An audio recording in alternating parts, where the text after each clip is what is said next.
मुख्यमंत्री शिवराज सिंह चौहान के द्वारा पूर्व मुख्यमंत्री कमलनाथ को आतंकवादी कहने के बाद कांग्रेस शिवराज पर हमलावर हो गई है। पूर्व मंत्री और विधायक जीतू पटवारी ने सीएम के बयान पर पलटवार करते हुए कहा कि सीएम शिवराज सिंह चौहान 3 बार चुनकर आए, लेकिन अब वो लूट की सरकार के मुखिया हैं। उन्होंने कमलनाथ को आतंकवादी कहा तो मुझे प्रदेश के मुखिया पर आशंका हुई कि कहीं उनका मानसिक संतुलन तो नहीं बिगड़ गया। जीतू ने कहा कि आप जिस तरह की भाषा बोलते हैं आपको शर्म आनी चाहिए।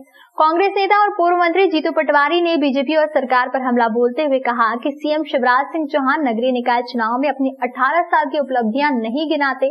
सीएम शिवराज सिंह चौहान 3 बार चुनकर आए, लेकिन अब वो लूट की सरकार के मुखिया हैं। जिस तरह से 2.5 साल से उनकी भाषा बदल गई है। उन्होंने कमलनाथ को आतंकवादी कहा तो मुझे प्रदेश के मुखिया पर आशंका हुई कि कहीं उनका मानसिक संतुलन तो नहीं बिगड़ गया।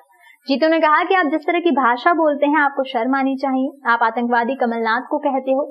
सुनील जोशी कहां गया? आतंकवादियों से किसका रिश्ता है? शिवराज सिंह, आप 3P से चुनाव जीतना चाहते हो। पुलिस, पैसा और प्रशासन के जरिए चुनाव जीतना चाहते हैं। जीतू पटवारी ने कहा कि चुनाव आयोग क्या प्रदेश में पहली बार चुनाव करवा रही है? लोग परेशान होते रहे हैं, वोट नहीं डाल पाए हैं, पर्ची होते हुए भी वोटर लिस्ट में नाम नहीं है। मध्य प्रदेश में लाखों लोग वोट नहीं डाल पाए, इसका दोषी कौन है? जीतू ने दावा करते हुए कहा कि नगर निगम का चुनाव 80-20 के अंतर से बीजेपी हार रही है, लेकिन मंत्री न जाने कहां सोते रहे। आदिवासी महिला के साथ अत्याचार हुआ तब ये कहां थे? विदेश की बातों पर जाग जाते हैं और प्रदेश की बातों पर सो जाते हैं। कानून व्यवस्था चरमरा गई है। कल जब उन्होंने कमलनाथ को आतंकवादी कहा, कल कमलनाथ जी को उन्होंने जब आतंकवादी कहा तो मेरे अंतर मन में एक सवाल खड़ा हुआ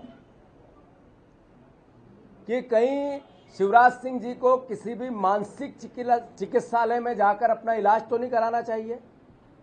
मेरे प्रदेश के मुखिया हैं, फिक्र है हमें इस बात की।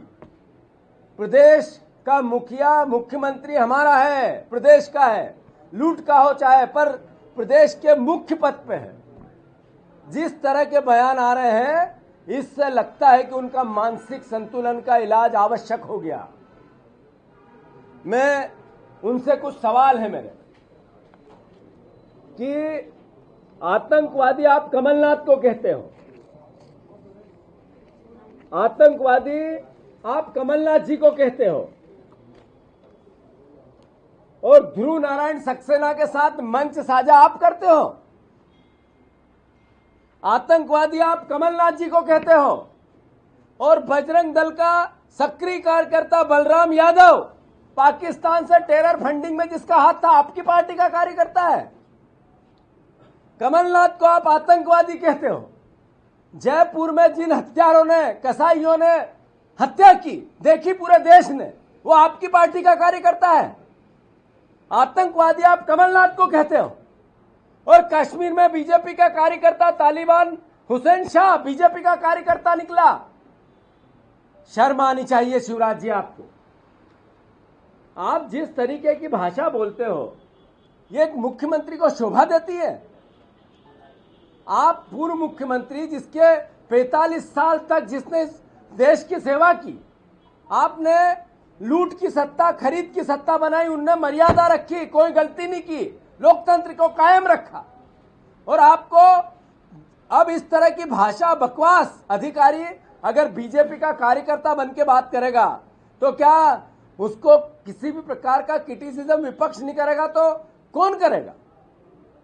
आप आतंकवादी कमलनाथ जी को कहते हो। और सुनील जोशी जो जिसका आज तक पता नहीं चला उसकी फाइल किसने बंद की थी, कौन सा, किसका राज था, किसकी साइन से हुई थी, और फिर चालू हुई वापस उसकी फाइल, तो फिर क्यों हुई? आतंकवाद से आपका हिस्सा क्या है, रिश्ता क्या है, बताओ। आप सीमे आतंकवादी आप ही के राज्य में 2-2 बार जेल छोड़ के क्यों भागे? उत्तर दो शिवराज जी। आप बताओ शिवराज जी, आतंकवादी 2-2 बार जेल तोड़ के आपके राज्य में भाग गए, और आतंकवादी कमलनाथ? इस तरह की भाषा, इस तरह का बकवास मैं मानता हूं कि हर मध्य प्रदेश का नागरिक इसका क्रिटिसिज्म करना चाहिए।